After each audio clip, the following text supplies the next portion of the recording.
when I hear that intro music, I get excited for one thing. College Basketball Weekly is back. Yes. We left for a little bit. We kept Full Court Press, the College Basketball Coaches Show, going. You are now listening to another season of the College Basketball Weekly, powered by the Full Court Network. Let's get Taylor it. back in the saddle with my guy, Sammy D. If you love the show, you like the show. If you have not subscribed yet, you need to pound that like button. Follow us wherever you can on all our College Basketball Weekly handles and also on the Full Court Network, pretty much X, Instagram, everything else. So, Sammy, I love it, baby. I am so excited. It's been an interesting offseason, to say the least, and we've got a lot to talk about this next year on College Basketball Weekly. Yeah, we've learned a lot from the summer months in college basketball. There's no off season. Let's be honest, LT. It's everybody who's in college basketball is, they're working around the clock 12 months a year. Yep. And more than ever, trying to figure out what the blueprint is to put a winning program together. And I mean, the summer months, our shows did so well. It's so great hearing the coaches say they like coming on the show. They like listening to our show when they're not on the show. It's everybody from I don't think they listen. I don't they think they listen. They listen because they're able to call out some stuff. But everybody from Dustin May to Kelvin Sampson, it's like, you're the one who schedules all this stuff. So I appreciate everything you've done to get some of the top coaches who have really kind of dominated college basketball the last decade, as well as up and coming coaches on. And we've definitely learned a lot. So. Yeah, and if you haven't listened or followed the College Full Court Press, College Basketball Coach Show, we got some great guests. Last week we had Dusty May. This week we had Mark Byington. That will drop on Thursday. Next week we'll have West Virginia Ross Hodge. He's coming back to the show. Yes. And I got another one that I'm working on scheduling. I'm not going to tell you it's a Power 5 head coach. It's going to be juicy. Juicy. Juicy. I like it. But, one of the things that all these coaches have been navigating is, how to schedule throughout the year and what does scheduling mean for their postseason hopes. Yep. And the thing that keeps coming up, and we know the NCAA is actively involved in reviewing this and making a decision pretty soon, is tournament expansion, right? You like it? I do if it's fair and balanced. Right. Like I don't want Fox News fair and balanced. No, I would rather see the second or third best team in a mid-major conference get a bid to the tournament instead of the 14th or 15th team in the SEC. Yeah, but you read the reports last week. Per reports, the NCAA is leaning towards a model that places the 12 lowest AQs, automatic qualifiers, into the opening round, along with the last 12. Okay. At-large selection as part of the 76-team proposal. So this is what it would mean, okay? Last year's opening round teams would have been UNCW, Montana, Robert Morris, which that Alabama game never would have happened potentially, Woolford, Omaha with Coach Crutchfield, Bryant, Coach Martelli, Norfolk State, Coach Jones, baby. Well, they might not have, maybe they wouldn't have wanted to play Florida, but SIUE, American, Mount St. Mary's, Alabama State, and St. Francis. So now that goes out the door. Yeah, I want my take is I want the hottest teams in March to play each other. Yep. And, I want the teams that, and usually that means, the teams that have the best culture in the locker room have built something special over the year. I think we'll have more Cinderella stories. Right, which is really important for the game of basketball. That's what people remember. Even the NCAA is like, they might get pressure from power conferences to add more of those teams. But even when they're doing their promos leading up to March Madness, they're not showing like power conferences playing power conferences over the years. They're showing the highlights from the Cinderella moments, right, to get people excited. And, from a college basketball fan and perspective and filling out your brackets and all that fun stuff that makes this the greatest sport in the world, we need more of those, right? And that comes from the mid-major level. Yeah, which is interesting. So as you know, I was at the Horizon League Men's Media Day. They were kind enough, Sully and Commissioner invited me to come out and had a great time. Had some really good coaches, some great interviews. I missed 4, so I figured, you know what, tonight, this comes out Tuesday morning, Tuesday night, 8 p.m. Eastern, we've got the Horizon League Uncensored. And we talked to 6 head coaches everywhere from Oakland's Greg Campy to Ethan Faulkner of Youngstown State, Cleveland State, Rob Summers, IU Indianapolis, Ben Howlett. And then we go to we finish off with we missed someone, Cleveland State, Youngstown State. Okay, no, I said them all. Greg Campy, Oakland. We finish off with Northern Kentucky, or we have in the segment Northern Kentucky's Darrin Horn. And if you know anything about Coach Horn, he made it to a Sweet 16 as a player at Western Kentucky. Or no, the head coach at Western Kentucky. He was made to a Sweet 16. He played in 3 NCAA tournaments. He actually beat Memphis State, Penny Hardaway, as a player, Michigan Seton Hall. He gives us a really good snippet about his kind of opinion. And you heard it. You weren't on that conversation. You heard it. You want to hear it? Let's put it down. Let's drop it. So let's hear from throw it up there, LT. Yeah, let's hear Coach Horn just kind of talk about kind of his opinion on the NCAA Tournament Expansion.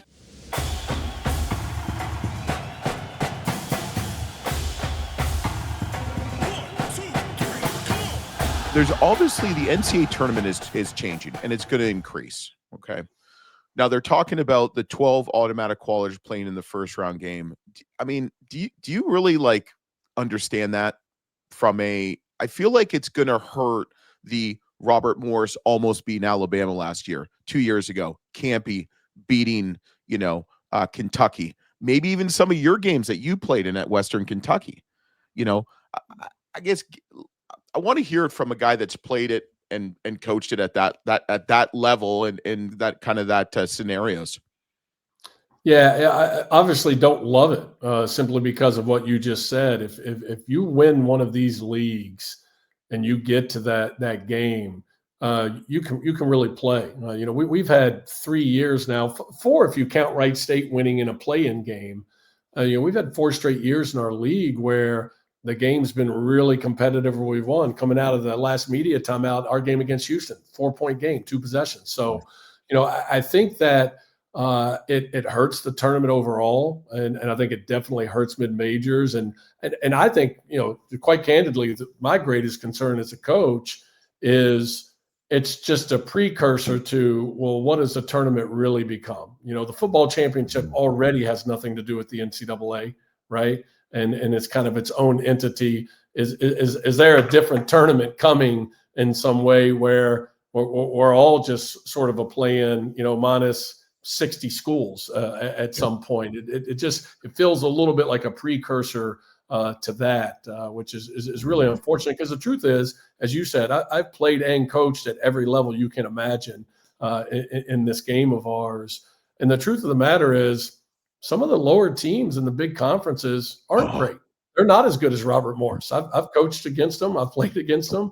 They're just not. And so I think to kind of automatically take that opportunity away is not great for the game and not great for, the teams and the players at this level.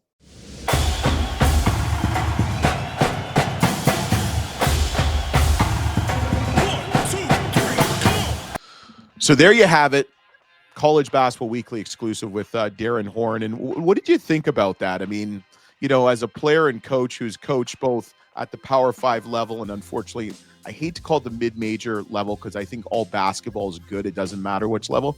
I guess what did you take away from that snippet? No, I think it's, one of the things, whether it's Coach Horn or other coaches right now, we've asked similar questions a year ago, right? And there was kind of this 50-50 or, kind of calm demeanor around it. Now when you ask coaches, whether it's Coach Horn or whoever, they're like, yeah, I have a really strong opinion about this. Right? Yeah. I feel like they've been able to digest what could happen or what might happen, and how the NCAA has responded to the possibility of expansion. And now the coaches, especially people like Coach Horn, they've got a really strong opinion. I think that's more important now than ever. Yeah, I would agree. We actually hear it on our Horizon League Uncensored tonight. Coach Campy goes off on it too, which is really interesting. Because, I mean, I was there in the flesh, and that's one of my favorite memories from the NCAA tournament ever And we do a couple now. We've covered, I've covered a couple first 2-round sites. We've covered the Final Four now 2 years. Hopefully we'll continue.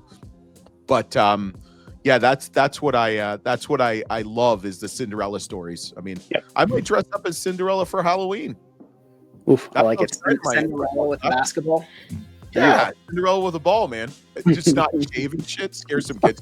You want some candy, little shit.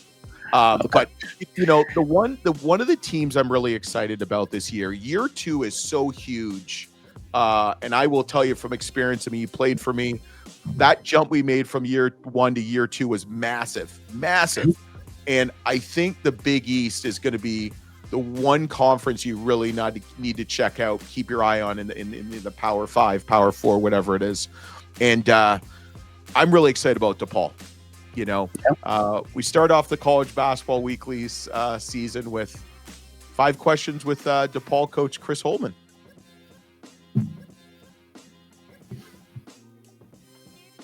You're speechless? Yeah, no, I mean, I thought you were going to go into the segment right there. No. I want you to say something. You got to tease, man. Foreplay.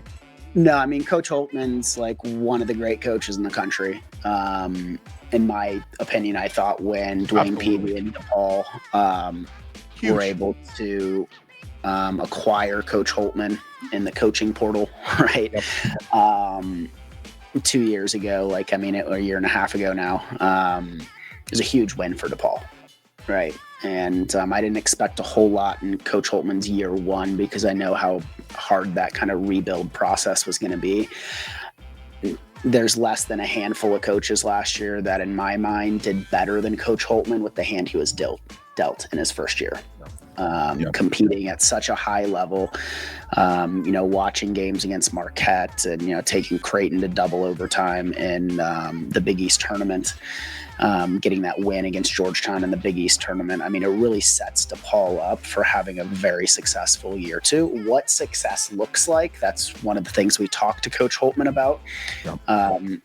I think you have to look at wins and losses throughout the season, at the end of the season, but from an analytics standpoint, that's how I'm kind of grading the first 1 to 3 years of coaches who are going into a school's rebuild. I think it's really hard just to say, oh yeah, we're going to win 20 games next year, right? Yeah. And we're going to finish in the top 3 or 4 in the Big East. That doesn't happen in some of these conferences, right? No. And what he did, I mean, the nucleus he brought back, I mean, CJ Gunn, we got to get him on the show. I'm a big fan of CJ Gunn. Mm-hmm. I think he's going to go off. I even put some things on some other rival shows.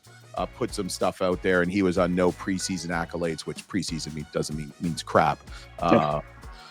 Caleb Banks is a guy huge. You know how big I am on him from Tulane. But the name that Coach Holtmann told us at the Final Four in person, we hung out with him and Johnny Mack for about 30 minutes, and it was a great time. He said, I couldn't disclose this to the fall. Well, it's the fall, baby. Remember this name, okay? I said it on Twitter last week, and this young man's mom liked it. Okay, you need to follow though. Mr. McClure, you need to follow us on the Full Court Network X page. Cruz McClure. Yeah, Cruz McClure is just a stud guard, and I'm like out of Ohio and Westerville, baby. Yeah, I think he's going to be a big name, not just for DePaul in the Big East, but having the spotlight on him in a city like Chicago, and him maturing in a city like Chicago from a basketball standpoint. Mm-hmm. I think it's a great fit for him. I think it's a great fit for DePaul. I don't know what his minutes are going to look like early in the season. I trust Coach Holtmann's going to do the right thing for his growth. But when you look at his style of play and how that's going to fit into Big East Conference play, I think that's a huge pickup for DePaul. I'm really excited about Cruz McClure. And I'm so excited for the Big East, man. Big East is going to be nasty. Yep. UConn returns a ton of players, got some key additions. St. John's, dirty. St. John's is going to be good. Marquette, there's a lot of questions about that, but Coach Smart's really built a great program. Creighton is just Creighton. I mean, Creighton's just good. And they took our guy, the Huss bus, drove to Omaha. I know. It's I'm happy for Coach Huss and kind of head coach in waiting position at Creighton. What a great track he's on to take over that from Coach McDermott. Huge kudos to Creighton for setting that up, and Coach McDermott for being so forward thinking to be able to do that. But yeah, I mean, the top of the Big East, with UConn, St. John's, Marquette, Creighton, you have that middle of the Big East, which is the big question mark for me. Yeah. Right. And I think it's going to be better. I mean, for sure. Providence, Seton Hall, DePaul. I think Xavier's going to struggle first year. Coach Patino, you know how much we love him. I think he needs a year, kind of like Holtmann needed. But like Villanova with Coach Willard, Villanova's won, and even Georgetown with Coach Cooley, what he did last year to the Hoyas in year 2, there's a lot of question marks, but I think top to bottom, the Big East has gotten better. 100%. Yeah. Especially that middle group. I mean, it's, we can't be surprised when one of those teams you just mentioned could jump into that top 3 or 4 standings in the Big East by the time it's all said and done. Yep. Well, let's listen. Let's go to our segment with Coach Holtmann. 5 questions with DePaul men's basketball coach, Coach Holtmann.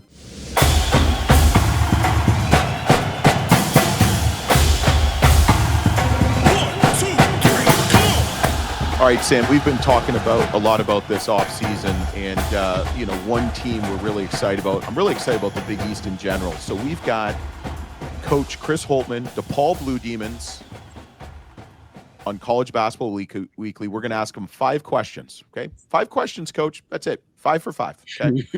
So, Coach, welcome back. I appreciate you coming back. And Sam, would you like to start off with the first question? Sure. Thanks for giving me the opportunity. It's no time.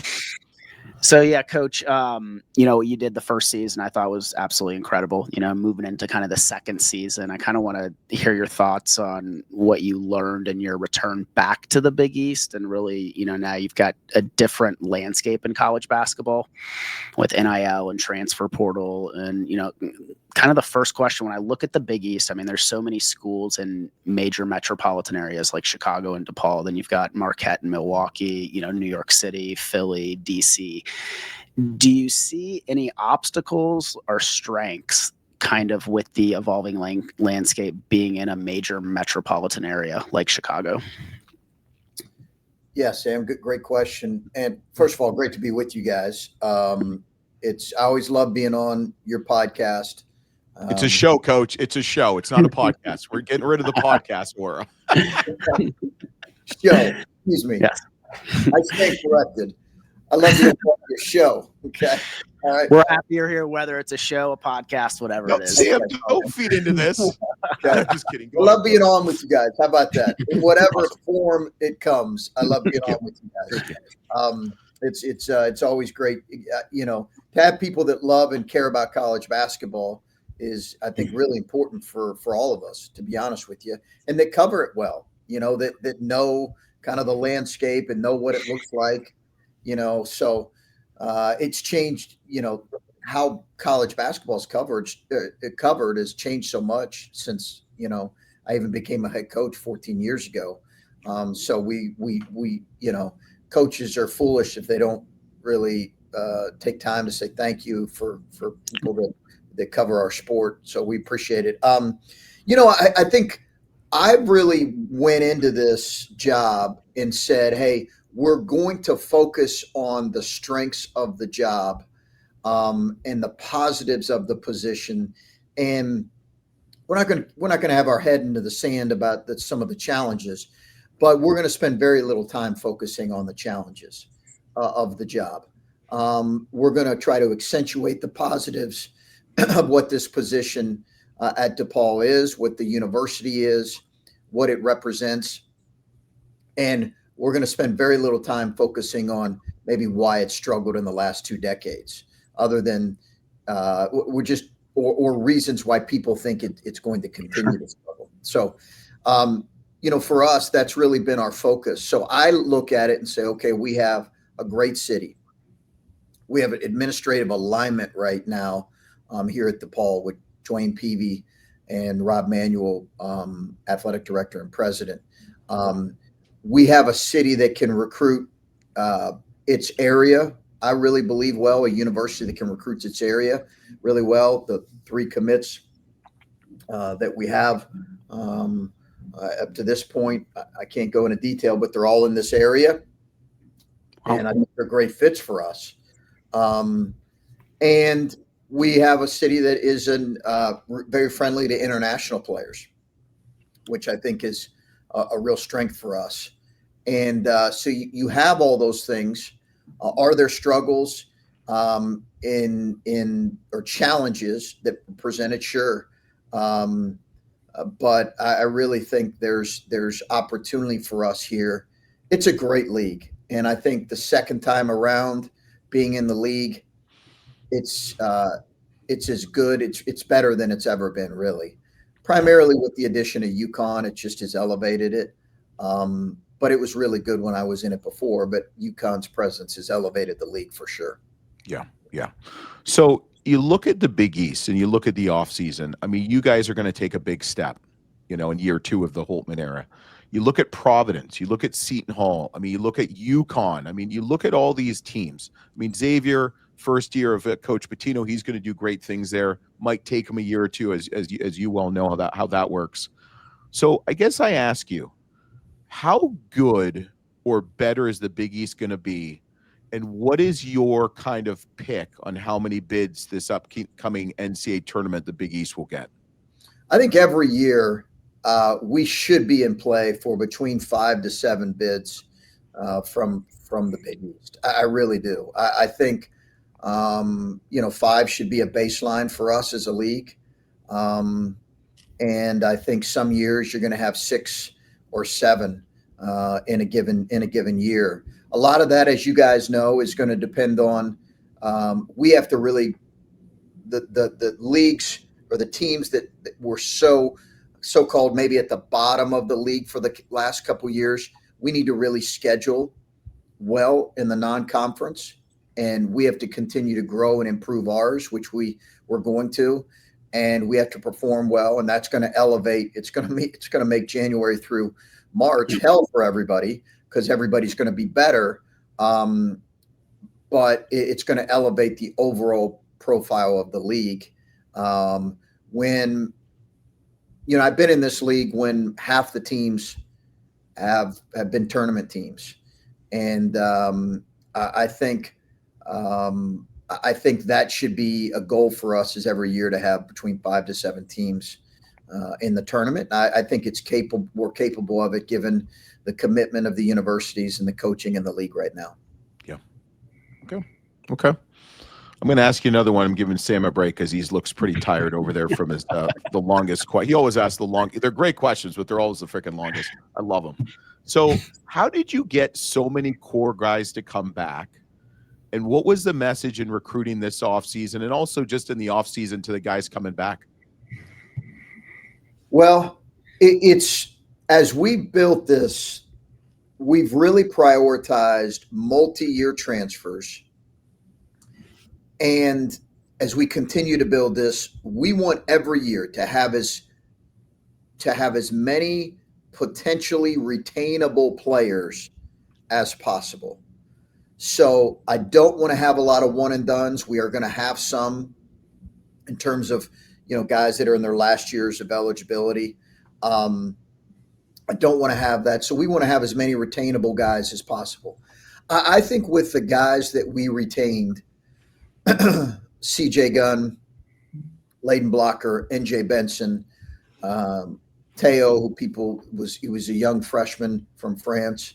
And then we kept a walk-on as well. So really overall 5 players, I think, and then 3 guys that were in our core. Biggest thing for those guys is they experienced success for the first time in their careers, individual success. They saw themselves growing as players, and I think they felt that. And when you had people come try to poach them away, which happened with all 3, I think they were surrounded by a really good support system, all 3 of them. We had to make NIL competitive, guys. We had to make that competitive for all those guys, but it really came down to player development. It really came down to development. Our staff did a great job in terms of building relationships. And that's going to be the challenge for us as we continue to move forward, is every year, can we have a core that returns that we feel really good about, that we want to return? Because it's a two-way street now, guys, as you know. It's a two-way street with the amount of money that's being contributed or the amount invested in these programs. It just is. It's become a pro model where in some situations you quite frankly are not going to be able to afford certain players and they're going to have to move on, or for whatever reason, you're saying, hey, there's a young player that may not be as expensive right now, and we're going to give him maybe the minutes that we would have given an older player. Yeah, Coach, one of the things we like to talk about is kind of year 2 transformations with coaches moving into programs, right? And, or especially at DePaul, as a former student athlete at DePaul, it's like I get that year 1, it's like we need to stop looking at wins and losses all the time, even though that's what we need to look at the end of the season, right?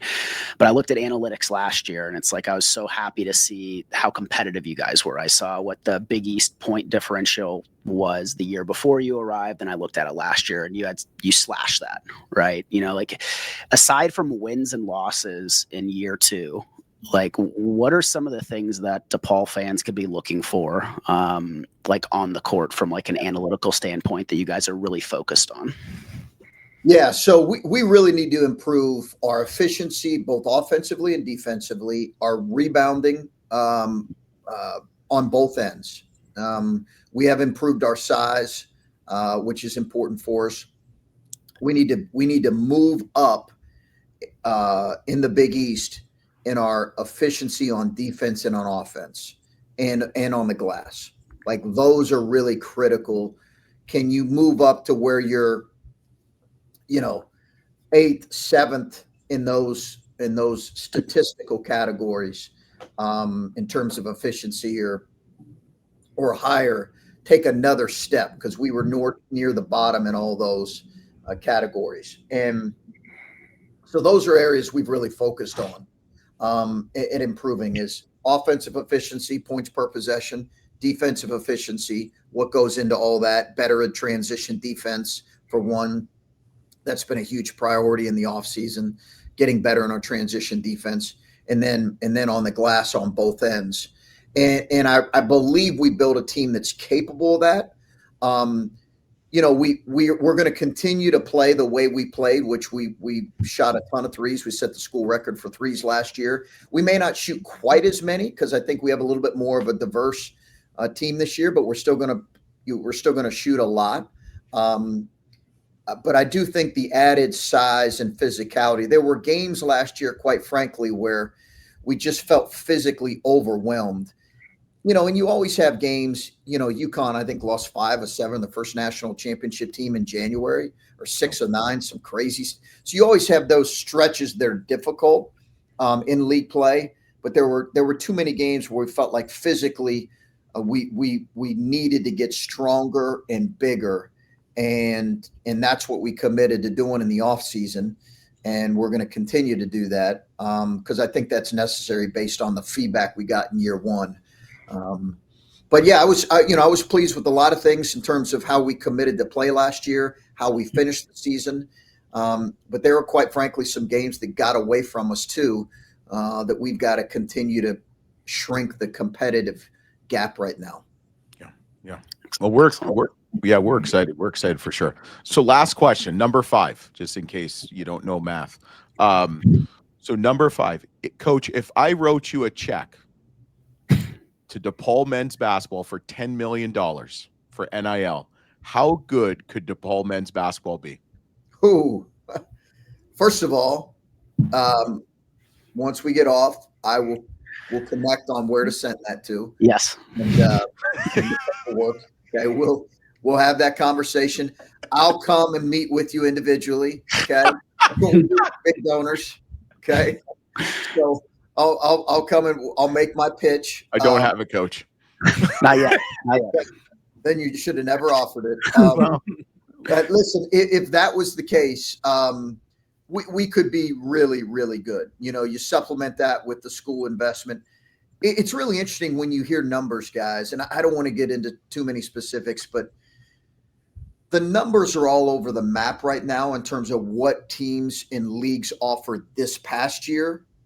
And then there is a common feel among coaches that it's going to take a little bit of a dip. It has to going into next season. There's a couple different reasons for that, but they don't think it's going to be a significant dip.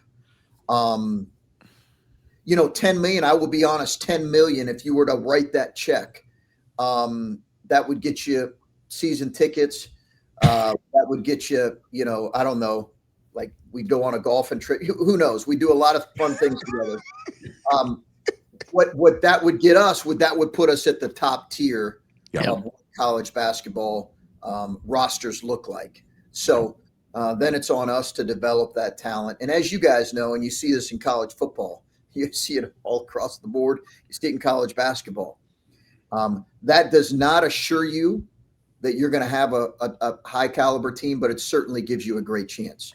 Yeah. I think, I've heard in college football that Texas Tech was a program that really financially invested and I think as of today's conversation, they're doing pretty well in college football. So that would be a phenomenal gesture for sure. Yeah. I'll work on it. I'll see if my printer has any color ink anymore. The green ink always runs out. It's really weird. Okay. Well, play the lottery. The lottery. See what you can do there. $1 in a dream. But Coach, thanks for joining us. We really appreciate you joining College Basketball Weekly. Sam, I'm really excited for DePaul basketball. We're definitely going to make it to a game at some point this year. Sam never takes me anywhere, but I'm just going to make him force me. But Coach, thanks so much. Yeah, welcome anytime. We'd love to have you guys. We really would. Thanks for covering DePaul, and thanks for what.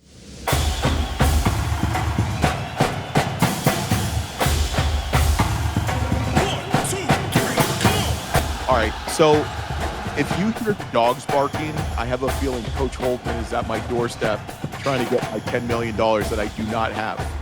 Yes. I love you, dude. It's always great to be back. I love the positivity. Yeah. Does that make you that little, like, the 5 questions? I'm sick of. Listen, we're a show. We're not a podcast. We're a show. When you have more than one show, you can call yourself a network. Look at that network design. I love that design. But no, we're a network. We've got 2 shows that are, when you think about college basketball, we've got 2 shows in the top 10. Yep. And top 12. Top 12. We're not top 10. Top 12. Forget it. Hey, but what did you tell me? Let's be honest. Mm-hmm. I'm excited for DePaul basketball. I'm excited for the Big East first and foremost, but I'm really excited to see what DePaul is going to do this year. Yeah, I think Coach Holtmann, I didn't expect anything less than him, when it came to what he did in the summer and the transfer portal and his recruits. I mean, he's building DePaul into a reputable program that it deserves to be, in the city of Chicago. And, he mentioned he's got, a few commits from the city of Chicago, which, we haven't seen for a long time at DePaul, and I think it's because of him and the program PV's put together and the commitment from the university as a whole that, they're able to bring that local recruiting back that has a lot of really great players. This season, DePaul's going to be really good. I think they're going to compete. Last season, you saw a few games just get out of hand, right? And, even Coach Holtmann said this, they were undersized or just kind of ran out of gas the last, 10 minutes of the game. Like I mentioned earlier, he did more with less than really anybody else in the Big East, in my opinion, last year. And now I think he has such a stronger roster, has a deeper roster, has a bigger roster. I could tell from the summer movement and late spring movement from who he invited to join his program and who accepted that invitation. I mean, he was looking for size, right?